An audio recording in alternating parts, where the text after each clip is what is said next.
नमस्कार मित्रांनो, पाठराखीण या मालिकेच्या आजच्या भागामध्ये अगदी मनपूर्वक मी तुमचं स्वागत करते। आजच्या भागामध्ये आता आजी ही प्राजक्ताला म्हणत असते की हे बघ, हे तुझं घर नाही आणि तुझ्या मामाचं सुद्धा घर नाही, त्यामुळे येथे हे माझं घर आहे आणि तुझ्या काकाला फोन कर आणि कायमची इथून निघून जा, नको आमच्या घरात, आमच्या आयुष्याचं वाटोळं करणं बंद कर। माझ्या माणसांना मात्र मी तुझ्यामुळे त्रास होणार नाही बघणार। आणि मी काल रात्रीच बघितलं, तू मात्र कशी दिमागात उशी वगैरे घेऊन झोपली होती आणि माझी भाग्य मात्र बिचारी कशी तरी आडवी झाली होती आणि तू मात्र मस्त पाय पसरून झोपलेली होती। अगं, आज म्हणजे भाग्याच्या नोकरीचा पहिला दिवस होता आणि ते समजून तरी मात्र तू तिला जागा द्यायची होती व्यवस्थित। बिचारीला रात्री झोप लागली की नाही हे सुद्धा माहिती नाही, तरी सुद्धा मात्र आनंदाने कामावर गेलेली आहे। मग आता यापुढे तू काय ठरवलेलं आहे सांग, लवकरात लवकर माझ्याकडे बघ। इथे राहण्यासाठी हे तुझ्या मामाचं घर नाही, माझं घर आहे, त्यामुळे थोडीशी तरी लाज लज्जा शरम काही असेल ना ती ठेव। त्यामुळे चल तुझ्या काकाला फोन कर आणि तुझ्या काकाला फोन करून मात्र जा तिकडे, कुठेही उकरड्यावर जायचं असेल तिकडे जा, परंतु मी तुझ्या समोर हात जोडते की आमच्या आयुष्याचं असं वाटोळं करणं बंद कर बाई। अगं, ज्या घराने तुला आसरा दिला आणि ते घर आहे तर ते तुझ्यामुळे गेलेलं आहे, आता मात्र हे कधीही विसरू नकोस। आणि प्राजक्ता, ज्या ताटामध्ये तू खाल्लंस ना त्याच ताटामध्ये मात्र तू छिद्र केलेलं आहे, छिद्र नाही अगदी भोगदाड पाडलेला आहे, भोगदाड। आता तर मला बघायचंच आहे की ज्या घराने तुला आसरा दिलेला आहे त्या घरासाठी तू काय काय करतेस ते, आणि तुझ्यात जर हिंमत असेल तर ते घर मला परत मिळून दाखव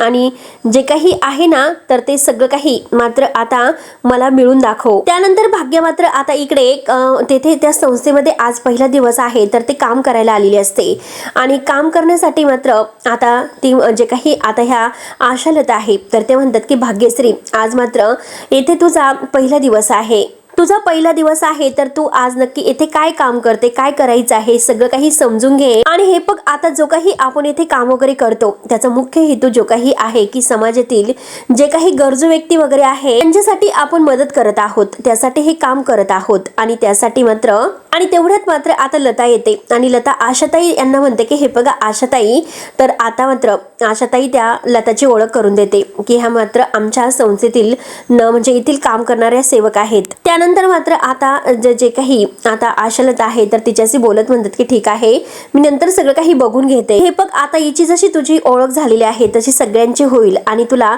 एक गोष्ट मी सांगून ठेवते, हे बघ अगं, आपण जे काही आता गरजू व्यक्तींना मदत करत आहोत आणि काहीतरी उपकार आपण त्यांच्यावर करत आहोत, ही मात्र भावना आपण त्यांच्या म्हणजे आपल्या मनामध्ये कधीही आणून द्यायची नाही। तेव्हा लगेच आता भाग्य म्हणते की नाही ताई, आपण मात्र आपल्या समाजाला जे काही देणं लागत आहे तर ते देऊन मात्र आपण एक माणूस असण्याचं जे काही कर्तव्य आहे तर ते पूर्ण करत आहोत। माझे बाबा सुद्धा अनेक वर्षापासून रुग्णांना मोफत सेवा देतात आणि त्यांच्याकडूनच मी आता हे सर्व शिकलेले आहे। तर आशाताई हे सगळं काही बघून म्हणतात की अरे वा, हे तर छानच आहे आणि तुला बसण्याची जागा वगैरे मिळालेली आहे का असं विचारते। तेव्हा लगेच आता म्हणजे भाग्य म्हणते की हो ताई, चालेल। त्यानंतर मात्र आता भाग्यश्री आपल्या जागेवर जायला निघते, परंतु आशाताई तिला पुन्हा थांबवतात आणि जी काही संरक्षण संस्थेची नियमावली आहे तर ते मात्र तिला दाखवतात आणि ही तुझ्याकडे ठेव, म्हणजे तुझ्या सगळं काही लक्षात येईल कोणत्या महिलेला आणि आता मात्र भाग्य आपल्या टेबलवर येते, तिला तिची जागा मिळालेली असते पण टेबलवर तिच्यासाठी मस्त एक फुलांचा बुके ठेवलेला असतो।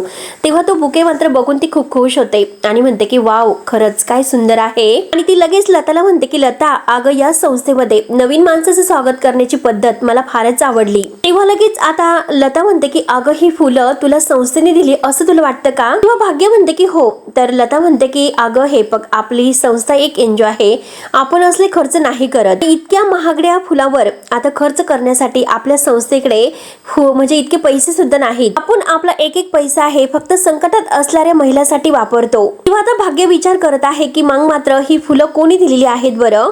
आणि आता हे सगळं आरवने केलेलं असतं। आरव मात्र आता म्हणजे फोनवर विचारत असतो की ज्या माणसाला त्याने हे काम करण्यासाठी सांगितलेलं असतं त्याला विचारतो की सगळं काही व्यवस्थित केलं ना, आता मात्र सगळं व्यवस्थित झालं पाहिजे आणि कुणाला काही कळलं तर नाही ना तो बुके कुणाकडून आलेला आहे? तेव्हा तो आता ज्या माणसाला सांगितलं तो म्हणतो की नाही सर, कुणाला काहीच कळले नाही की तो बुके कुणाकडून आलेला आहे। मात्र आता हा आरव फोन ठेवल्यानंतर म्हणतो की भाग्यश्री, आज मात्र तुमच्या ह्या संस्थेमधील कामाचा पहिला दिवस आहे आणि जॉबचा म्हणजे मी पाठवलेली जी फुलं आहे तर ती बघून मात्र तुमच्या चेहऱ्यावर एक वेगळं स्माइल येईल। आणि मात्र आलोक त्याचं बाईक वगैरे घेऊन येतो आणि आरव त्याला विचारतो की वाव, अरे आज मात्र हा कुठे आहे प्लॅन, सुंदरीला घेऊन कुठे निघाला? तो मात्र आलोक म्हणतो की अरे बघ ना, इतका छान माहोल आहे आणि माहोल आता इतका मस्त आहे, मला तर असं वाटतं की सुंदरीला घेऊन कुठेतरी आता फिरायला जावं. तेव्हा आता आरव म्हणतो की अरे मला सुद्धा काहीतरी काम आहे. आलोक म्हणतो की हो ना, मला सुद्धा अर्धा तास काम आहे. तेव्हा आता आरव म्हणतो की ठीक आहे, मग बाईक मार, लवकरात लवकर बाईक मार. आणि तेवढ्यात मात्र आता ही बाईक आहे ती काही सुरू होत नसते आणि सुरू होत नाही म्हणून तो आता खूप प्रयत्न करतोय. आणि प्रयत्न केल्यानंतर मात्र आता जेव्हा हा बघतोय की आरवचं लक्ष जातं, प्राजक्ता घराकडे येत आहे आणि प्राजक्ता घराकडे येत आहे हे मात्र त्याला जेव्हा समजतं तेव्हा मात्र आता तो समोर पाहतोय. तेव्हा आरवला मात्र खूप मोठा धक्का बसतो, कारण आलोकने जर प्राजक्ताला बघितलं तर मात्र अवघड होईल. कारण आता ह्या आलोकला प्राजक्ताला बघितल्यानंतर खूप राग येतो आणि आता राग इतका येत आहे की मात्र तो काहीतरी तमाशा करेल, म्हणून मात्र आता प्राजक्ता ही अंगावर छत्री घेऊन येत असते आणि आरवचं लक्ष गेल्यामुळे तो लगेच आता आलोकला म्हणजे बाजूला करतो. आलोकला म्हणतो की चल मी तुला काहीतरी दाखवतो. आणि तो आलोकचा चेहरा मात्र इकडे वळवतो आणि पाठमोर त्याला उभं करतो आणि म्हणतो की हे बघ, अरे ही नवीन गाडी आहे आणि ही नवीन गाडी कुणाची आहे आणि मला तर सांगितली सुद्धा नाही की नवीन गाडी कुणाची आहे म्हणून. आलोक त्याला म्हणत असतो की अरे हे बघ, अरे 2 वर्ष झालं मामाने घेतलेली आहे, 2 वर्षापासून ही गाडी आपल्याकडे आहे आणि तू मात्र आज बघतोयस का? आणि आलोक त्याला विचारतो की ही गाडी तुला नवीन वाटते का? त्यावरती आता आरव म्हणतो की हो, मला ही गाडी नवीनच वाटते. मग आता बघ, मी ही गाडी कधी ड्रायव्हिंग केलेली नाही, मला असं वाटतं की ही गाडी घेऊन आपण जाऊयात. आलोक म्हणतो की आता ही गाडी घेऊन जायचं आणि मग मी सुंदरीला मात्र काही टाइमपास करून हे सर्व केलेलं आहे का? तुम्हाला काय वाटतं की अरे आरव तुला काय वाटतं की टाइमपास, इथे सगळं टाइमपास चालू आहे का? आणि तेवढ्यात प्राजक्ता मात्र आज जाते. तर आरव लगेच म्हणतो की बरं ठीक आहे, चल कशाला टाइमपास करतो, अरे 2 वर्ष झाले त्या गाडीला, मग कशाला काय करायचं, चल बस लवकर. आणि लवकरात लवकर मात्र आता तो बाईक चालू करतो. तेवढ्यात आरव त्याच्या पाठीमागे बसलेला असतो, परत गाडीच्या खाली उतरतो आणि म्हणतो की हेल्मेट नाही घेतलं आणि पुन्हा गाडीच्या खाली उतरून ते हेल्मेट घेतो आणि दोघे आता गाडी घेऊन निघून जातात. त्यानंतर इकडे सुलोचना आतमध्ये असते आणि अंबिका आता सुलोचनाला म्हणते की जाऊ बाई, तुम्हाला ती फाईल हवी आहे ना, मी आता सगुणाकडे पाठवून देते. तेव्हा आता प्राजक्ता आणि सगुणा बाहेर जातात, कारण त्यांना माहिती असतं की आता प्राजक्ता आलेली आहे. अंबिका आता सगुणाला घेऊन बाहेर जाते, ते पण मुद्दाम. आता प्राजक्ता आणि सुलोचना या दोघींना बोलायचं आहे हे मात्र अंबिकाने ओळखलेलं असतं आणि परत मुद्दाम आता ती सगुणाला पाठवून देते. पण प्रीती तिथे असते, ही अंबिकाच्या लक्षात येते म्हणून ती पुन्हा मागे येते आणि प्रीतीला म्हणते की प्रीती, मला एक खूप महत्वाचं काम आठवलेलं आहे आणि ते काम मला आत्ताच करायचं आहे, त्यामुळे चल बरं तू लवकरात लवकर. त्यावरती आता प्रीती म्हणते की आई, अहो काय तुमचं. अंबिका शेवटी आता प्रीतीच्या हाताला धरून तिला तेथून बाहेर घेऊनच जाते. तेव्हा आता ही प्राजक्ता सुलोचना मॅमच्या समोर उभी राहते. सुलोचना मॅमचा काहीतरी आता हा हिशोब वगैरे सुरू असतो. प्राजक्ता त्यांच्याकडे पाहत असते आणि बघतच उभी असते. तेव्हा आता सुलोचना तिच्याकडे बघते आणि पुन्हा आपलं काम करण्यामध्ये मग्न होते. तर आता प्राजक्ता येते, समोरून उभी राहते आणि म्हणते की मॅम. तेव्हा आता सुलोचना म्हणते की प्राजक्ता, अगं काय झालं? तेव्हा आता प्राजक्ता म्हणते की मला लहानपणापासून मामाने वाढवलेलं आहे, लहानपणापासून त्याने एकच गोष्ट मला शिकवलेली आहे, स्वाभिमान ठेवला की अभिमानाने जगता येतं. पण आज मात्र या घरामध्ये येताना मात्र माझं सगळं काही स्वाभिमान आहे, सगळं काही अभिमान आहे, मी सगळं काही बाहेर सोडून आलेले आहे. तेव्हा आता प्राजक्ता आपली बॅग वगैरे खाली ठेवते आणि लगेच सुलोचना मॅमच्या पाया पडते. तेव्हा आता सुलोचना म्हणते की अगं प्राजक्ता, तू हे सर्व काय करते? तेव्हा आता प्राजक्ता खूप रडत असते. प्राजक्ता इतकी रडत असते आणि म्हणते की मॅम, अहो आज मात्र मी माझ्या घराची भीक मागायला आलेली आहे. तेव्हा आता सुलोचना प्राजक्ताला हाताला धरते आणि तिला व्यवस्थित तिथे बसायला सांगते आणि विचारते की काय झालं? अगं घरी सगळं ठीक तर आहे ना? तुझा भाऊ ठीक आहे ना? तू अशी का रडतेस बरं? नक्की काय झालेलं आहे? तू सांगशील का नक्की काय झालं? अगं तू भीक वगैरे काय मागतेस? नक्की काय झालेलं आहे?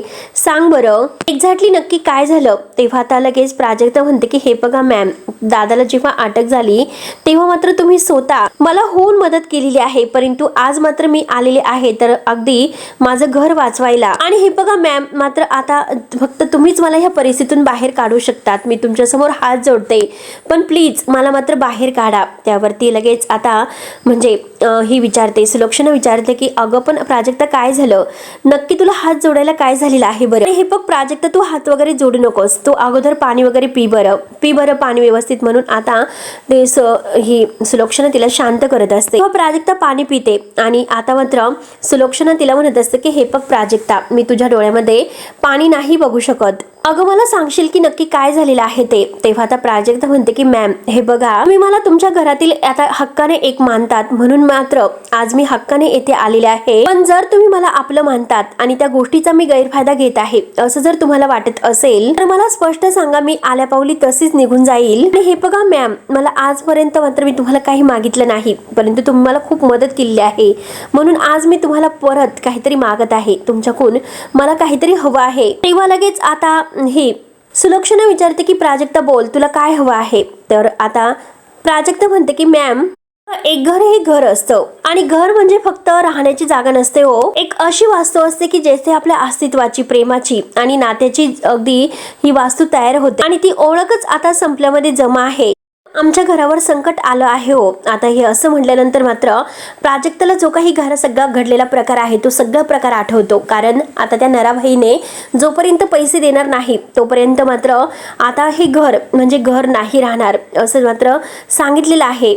आणि ते नराबाईचा हक्क राहणार आहे त्या घरावर. हे सगळं काही तिला आठवतं आणि हे सगळं काही घडलेला मात्र प्रकार ती मात्र सुलक्षणाला सांगत असते. आणि त्या नराबाईने आता त्या जे काही पैसे म्हणजे कौचुकने घेतलेले आहे ते पैसे जोपर्यंत देत नाही तोपर्यंत त्याने घराला कुलूप लावलेला आहे आणि आम्हाला सगळ्यांना बाहेर काढून दिलेला आहे. आम्ही आता इकडे आजीच्या रूममध्ये राहतो. हे सगळं काही आता घडलेली हकीकत ती आता सुलक्षणाला सांगत आहे. प्राजक्ता हे सगळं काही सांगत असताना खूप रडत आहे. दादाने घेतलेले 20 लाख रुपये जर आम्ही फेडू शकलो नाही तर आमचं घर, आमच्या डोक्यावरचं जे काही छत आहे ते सगळं काही हिरावून घेतलं जाईल. आणि हे बघा मॅम, मी तुम्हाला आल्याले म्हणाले की आज मी तुमच्याकडे भीक मागायला आलेले आहे. त्यामुळे खरंच मदत नाही तर तुमच्याकडे खरंच मी आज आमचं घर वाचवण्यासाठी भीकच मागत आहे. प्राजक्ता आता खूप रडत आहे. सुलक्षणाच्या खूप पोटामध्ये तुटतं. घराला जर कुलूप लावलं तर फक्त घर बंद नाही होतो तर त्या घरात राहणाऱ्या कुटुंबाचं सगळं काही जीवनच उद्ध्वस्त होतं. आणि हे बघा, ते घर म्हणजे फक्त 4 भिंती नाहीत. माझ्या आई वडिलांची उणीव भरू काढून मला आपलंसं म्हणणाऱ्या आमचं डोक्यावर असणारं छत आहे. दगड विटांनी बनलेलं घर आहे तर ते निर्जीव असतं. खरंच त्या घराने मला जिवंत ठेवलं. इतक्या माझ्या अगदी जिवंत आठवणी त्या घरामध्ये आहे. आज मात्र ही सुलक्षणासमोर हात जोडते आणि आमचा आधार आहे ते घर. म्हणून मॅम, मी प्लीज तुमच्या समोर आज हात जोडत आहे. प्लीज मॅम, आमच्या घराला आज वाचवा. आम्हाला उद्ध्वस्त होऊन देऊ नका. उद्ध्वस्त होण्यापासून वाचवा. आम्हाला हे सर्व कळालं की ते घर कधीच आपलं नाही होऊ शकत आणि तो धक्का मात्र तो कधीच सहन करू शकणार नाही. तो कोलमडून जाईल. त्यामुळे मॅम प्लीज मी तुमच्यासमोर हात जोडते की खरंच मॅम, मला हे सगळ्यातून वाचवा. आमच्या घराला वाचवा. प्लीज मॅम, प्लीज काहीतरी करा. म्हणून मात्र आता प्राजक्ता खूप रडत आहे. तेव्हा आता सुलक्षणा मात्र उभी राहते तर प्राजक्ताने तिचे पाय धरलेले असते की प्लीज मॅम काहीतरी करा, परंतु आज आम्हाला या संकटातून वाचवा. तर सुलक्षणाला मात्र आता आलोकचं जे काही तिच्याबरोबर लग्न व्हावं हे वाटत आहे. तर आज मात्र सुलक्षणा ते तिच्या समोर बोलून दाखवणार आहे. त्यानंतर आरव आणि आता हे आलो बाईकवरून मात्र बाहेर फिरत फिरत येतात. तेव्हा आरव खुशच म्हणत असतो की खरंच दादा, अरे तुझे काही हे बाहेर येतो आणि तू इतका खुश असतो, तू खुश आहे बघून मला खरंच खूप मजा येते. तेव्हा आलोक म्हणतो की अरे थँक्स सर, तुला म्हटलं पाहिजे कारण ही सुंदरी बिचारी अडगळीच्या खोलीत पडून होती. तुझ्यामुळे शेवटी मला तिचं म्हणजे जे काही आहे नीट वगैरे करणं मी करून घेतलं, तू सांगितलं म्हणून, आणि शेवटी मात्र आपण आज तिला व्यवस्थित करून फिरतोय. तेव्हा आता आरव म्हणतो की हो, सुंदरी आणि आयुष्याची गाडी आता करेक्ट रस्त्यावर आलेली आहे, त्यामुळे तू हा स्वतः रस्ता सोडवायचा नाही. तेव्हा आता आलोक म्हणतो की अरे पण आता हा रस्ता आपल्याला सोडावा लागणार आहे कारण आपल्याला घरी जायचं आहे. तेव्हा आता आलोक मात्र घरी जायला निघलेला असतो. तो आता आपली गाडी रस्त्याकडे वळवतो, परंतु आरवच्या लक्षात आलेलं असतं की प्राजक्ता अजूनपर्यंत घरी असेल म्हणून मात्र आलोकला इकडेच थांबवायला हवं. म्हणून आता आलोक गाडी वळवणार तोच लगेच आरव त्याला म्हणतो की अरे थांब थांब थांब. तर आलोक विचारतो की काय झालं. अरे अजून थोडंसं लांब जाऊयात. परंतु आलोक म्हणतो की अजिबात नाही. अरे तुम्हाला कुणालाही माझ्या वेळेची किंमत नसते, पण मला तुमच्या सगळ्यांच्या वेळेची किंमत असते. अर्ध्या तासात तुझी मीटिंग आहे त्यामुळे आपल्याला वेळेवर जायचं आहे. तेव्हा आरव गाडीच्या खाली उतरतो आणि म्हणतो की हे बघ, अरे थोडंसं ऐक ना, आपण थोडंसं लांब जाऊयात. तेव्हा आलोक आपल्या डोक्यातील हेल्मेट काढतो आणि आरवला म्हणतो की हे बघ आरव, मजा मला सुद्धा येते आणि मला आता याचं सुद्धा अगदी छान वाटतं की आपण दोघं एकमेकांबरोबर वेळ घालवतो. आणि हे बघ, जेव्हा तू माझ्या सोबत असतो तेव्हा मला काही टेन्शन नसतं. अरे पण आरव, तुझं काम, तुझी जी काही जबाबदारी आहे त्या सगळ्या गोष्टी बाजूला ठेवून मात्र तू मला सांभाळत बसावं अशी माझी अजिबात अपेक्षा नाही. अरे तू माझा भाऊ आहे, खरंच बेबी सिटिंग. तेव्हा आता आलोक म्हणतो की घरी चल, परंतु आरव म्हणतो की नाही, अरे मी तुझा भाऊ आहे ना, मग चल ना थोडंसं दूर, काय होतं, काय फरक पडतो. आलोक ऐकायला तयारच नसतो. तेव्हा आरव मनात विचार करतो की आता प्राजक्ता घरून निघून गेली असेल की काय, असेल का घरी ती, हे कसं कळणार बरं. आणि जर मी फोन केला तर दादाला लगेच समजेल. म्हणून मात्र आता तो लगेच आलोकला म्हणतो की एक काम कर, मी गाडी चालवायला बसतो, तू मागे बस. तेव्हा आलोक म्हणतो की बेस्ट, परंतु आता बाईक मी म्हणजे सुंदरी मी चालवतो, तू मागे बस. आलोक ऐकायला तयार नसतो. आलोक पुन्हा डोक्यामध्ये हेल्मेट घालतो. आरव म्हणत असतो की दादा प्लीज, अरे ऐक ना. तेव्हा मात्र आरव मनात विचार करत आहे की घरी पोहोचण्याच्या अगोदर काहीतरी करावं लागेल, परंतु काय करावं. शेवटी आलोक काही ऐकायला तयार नसतो आणि तो लगेच मात्र आता बाईक चालू करतो आणि आरवला म्हणतो की बस, लवकरात लवकर बस.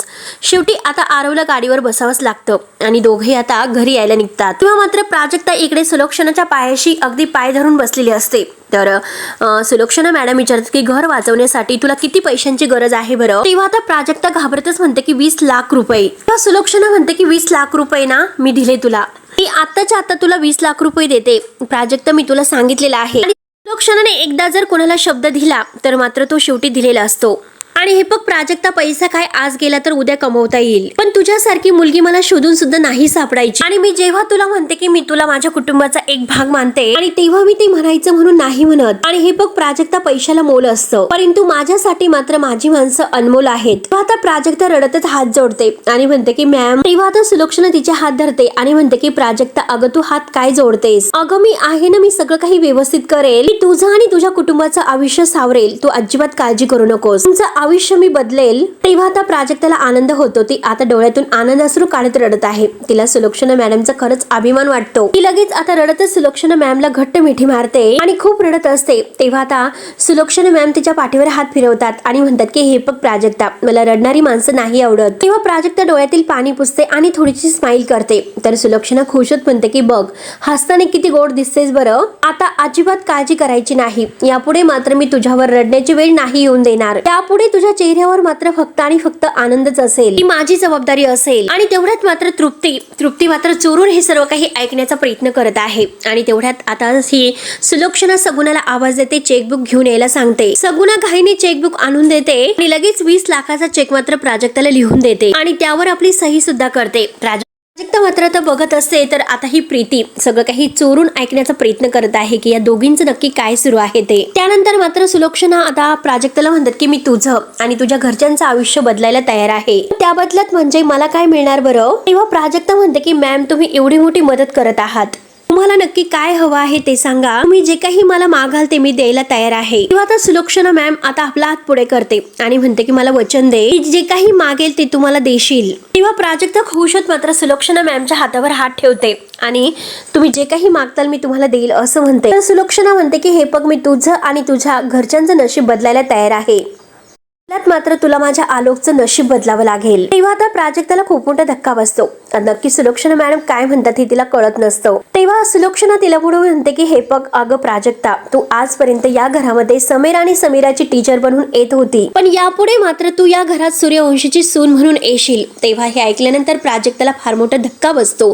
तिच्या पायाखालची जमीन सरकते. सुलोक्षणा पुढे म्हणते की हे बघ, तू म्हणाली होती की तुमचं घर गेलं तर तुम्ही उद्ध्वस्त होताल आणि मी तुझी मदत करून मात्र तुझ्या आयुष्यात एक नवीन सुरुवात करून आता सगळं काही करून द्यायला तयार आहे. पण तुझ्या ह्या नवीन सुरुवातीत मात्र तुला माझ्या आलोकचा हात हातात घेतला पाहिजे, त्या बदल्यात मात्र तुला माझ्या आलोकशी लग्न करावं लागेल. आता हे सर्व ऐकल्यानंतर प्राजक्ताला फार मोठा धक्का बसतो. तिच्या पायाखालची जमीन सरकते, डोळ्यामध्ये आणखीन पाणी येते. सुलोक्षणा तिचा हात हातामध्ये घेऊनच असते आणि म्हणते की मला वचन दे की तू माझ्या आलोकशी लग्न करशील म्हणून. तेव्हा आता प्राजक्ता खरंच आता बधक्यानेच पाहत असते, कारण तिला आलोक आता तिच्याबरोबर जे काही आतापर्यंत वागलेला आहे तो मात्र कुंडी घेऊन तिच्या डोक्यात घालायला तिला मारायला निघालेला असतो. आणि आता त्या पार्टीमध्ये सुद्धा जो काही तमाशा त्यांनी केलेला असतो, आलोक कसा आहे, त्याचा राग कसा आहे, हे सगळे काही क्षण मात्र आता प्राजक्ताला आठवतात. सुलोक्षणा मॅम तर आता त्याच्याशी लग्न करायचं म्हणतात. आणि जेव्हा त्याने आता ह्या प्राजक्ताचा गळा दाबलेला असतो तेव्हा आता प्राजक्ताचा जीव अगदी कासवीत झालेला असतो. ते सुद्धा क्षण प्राजक्ताच्या डोळ्यासमोर येतात. प्राजक्ता खूप घाबरते आणि घाईने मात्र सुलोक्षणाच्या हातात जो काही तिने हात दिलेला आहे तो मागे घेते. तेव्हा सुलोक्षणा आपल्या हाताकडे बघत असते तर सुलोक्षणा पुढे म्हणतात की प्राजक्ता हे बघ, मी तुझं आयुष्य सावरायला तयार आहे, त्या बदल्यात मात्र तुला माझ्या आलोकला सावरावं लागेल आणि तुझ्या बरोबर राहून माझा आलोक आहे तर तो आनंदी राहील, अगदी सुखात राहील. आणि काय झालं प्राजक्ता, तू गप्प का झालीस? आता तर तूच म्हणाली होती की तुम्ही जे काही मागताल मी तुम्हाला द्यायला तयार आहे. अगं मग आता काय झालं? आणि हे बघ प्राजक्ता, सुलक्षणा सूर्यवंशी तुझ्या आयुष्यामध्ये सुख लिहायला तयार आहे, पण त्याच्या बदल्यात मात्र तुला तुझ्या नावापुढे आलोकचं नाव लावा लागेल आणि या घरची सून तुला होऊन या घरात यावं लागेल. प्राजक्ता पूर्णपणे आता अगदी शॉक झालेली असते. काय उत्तर द्यावं आणि काय करावं हेच तिला काही कळत नसतं. एकतर घराचा खूप मोठा प्रश्न, दुःखाचा डोंगर तिच्यासमोर उभा असतो. तर सुलक्षणा म्हणते की प्राजक्ता, आलोक सूर्यवंशी. जेव्हा आता सुलक्षणा म्हणत आहे तेव्हा आता प्राजक्ता आणखीनच शॉक होते. काय करावं तेच काही कळत नसतं. प्राजक्ता आतापर्यंत काहीच उत्तर देत नाही. तर शेवटी मित्रांनो हा भाग येथे संपतो. पुढील भागामध्ये प्राजक्ता सुलक्षणाला उत्तर देते की तुम्ही मला आपलं मानतात, त्या हक्काने मी तुमच्याकडे मदत मागायला आले, पण तुम्ही सुद्धा आणि तुम्ही माझ्या गरजेचा गैरफायदा घेतात. ज्या मुलाला मी डोळ्यासमोर सुद्धा नकोय अशा मुलाशी मला लग्न करायला भाग पाडतात आणि अशा मुलाशी मी लग्न करून माझं आयुष्य काढवावं अशी तुमची अपेक्षा आहे का? आणि आजपासून मी या घराच्या सावलीला सुद्धा उभं राहणार नाही आणि माझ्या आयुष्याचा जो काही सौदा आहे तर तो बिलकुलच करणार नाही. आणि तेवढ्यात मात्र ती आपली बॅग वगैरे घेते आणि जायला निघते. त्याच वेळेस आता आरव आणि आलोक हे दोघही बाईक करून घरी येतात. तो आता प्राजक्ता रागरागाने जात असते. आता आरव बघतो, आरव मात्र आता आलोककडे बघतो. आलोक अजूनपर्यंत मात्र बाईकवर आहे. आता आरवला भीती वाटत असते की आलोकने जर प्राजक्ताला पाहिलं आणि पुन्हा त्याचा राग जर अनावर झाला तर काय करायचं. प्राजक्ता घाईघाईने जात असते. तर तेव्हा आता आरव बघत असतो की काय करायचं. तो डोक्यात विचारच करत असतो की नक्की आता काय करायचं. तर शेवटी मित्रांनो आता पुढे नक्की काय होईल हे बघायला विसरू नका. तोपर्यंत धन्यवाद.